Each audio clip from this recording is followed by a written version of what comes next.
کو نہیں دیکھا جن کو کتاب سے حصہ دیا گیا تھا کہ وہ گمراہی کو خریدتے ہیں اور چاہتے ہیں کہ تم بھی رستے سے بھٹک جاؤ، اور اللہ تمہارے دشمنوں سے خوب واقف ہے، اور اللہ ہی کافی کارساز ہے، اور اللہ ہی کافی مددگار ہے۔ اور یہ جو یہودی ہیں، ان میں کچھ لوگ ایسے بھی ہیں کہ کتاب اللہ کے کلمات کو ان کے مقامات سے ہٹا دیتی ہیں اور کہتے ہیں کہ ہم نے سن لیا اور نہیں مانا، اور کہتے ہیں سنو نہ سنوائے جاؤ، اور زبان کو مروڑ کر اور دین میں طعن کی راہ سے تم سے گفتگو کے وقت راعینا کہتی ہیں۔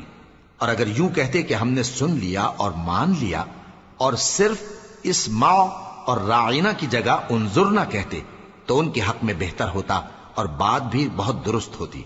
لیکن اللہ نے ان کے کفر کے سبب ان پر لعنت کر رکھی ہے، تو یہ کچھ تھوڑے ہی ایمان لاتی ہیں۔ اے کتاب والو، قبل اس کے کہ ہم کچھ چہروں کو مٹا دیں اور پھر ان کی پیٹھ کی طرف پھیر دیں یا ان پر اس طرح لعنت کریں جس طرح ہفتے والوں پر لعنت کی تھی، ہماری نازل فرمائی ہوئی کتاب پر جو تمہاری کتاب کی بھی تصدیق کرتی ہے ایمان لے آؤ۔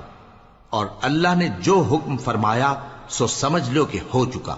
اللہ اس گناہ کو نہیں بخشے گا کہ کسی کو اس کا شریک بنایا جائے، اور اس کے سوا اور گناہ جس کو چاہے معاف کر دے، اور جس نے اللہ کا شریک مقرر کیا اس نے بڑا بہتان باندھا۔ کیا تم نے ان لوگوں کو نہیں دیکھا جو اپنے آپ کو پاکیزہ کہتے ہیں؟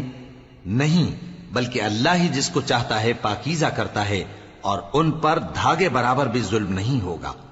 دیکھو یہ اللہ پر کیسا جھوٹ طوفان باندھتے ہیں، اور یہی کھلا گناہ کافی ہے۔ بھلا تم نے ان لوگوں کو نہیں دیکھا جن کو کتاب سے حصہ دیا گیا ہے کہ بتوں اور شیطان کو مانتے ہیں، اور کفار کے بارے میں کہتے ہیں کہ یہ لوگ مومنوں کی نسبت سیدھے رستے پر ہیں۔ یہی لوگ ہیں جن پر اللہ نے لعنت کی ہے، اور جس پر اللہ لعنت کرے تو تم اس کا کسی کو مددگار نہ پاؤ گے۔ کیا ان کے پاس بادشاہی کا کچھ حصہ ہے؟ اس صورت میں تو یہ لوگوں کو تل برابر بھی نہ دیں گے، یا جو اللہ نے لوگوں کو اپنے فضل سے دے رکھا ہے اس کا حسد کرتے ہیں۔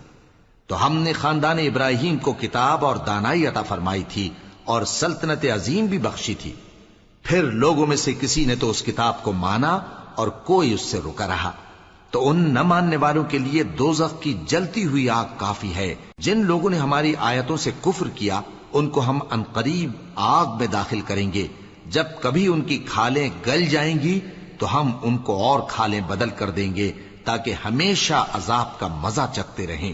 بے شک اللہ غالب ہے، حکمت والا ہے۔ اور جو لوگ ایمان لائے اور عمل نیک کرتے رہے ان کو ہم بہشتوں میں داخل کریں گے جن کے نیچے نہریں بہہ رہی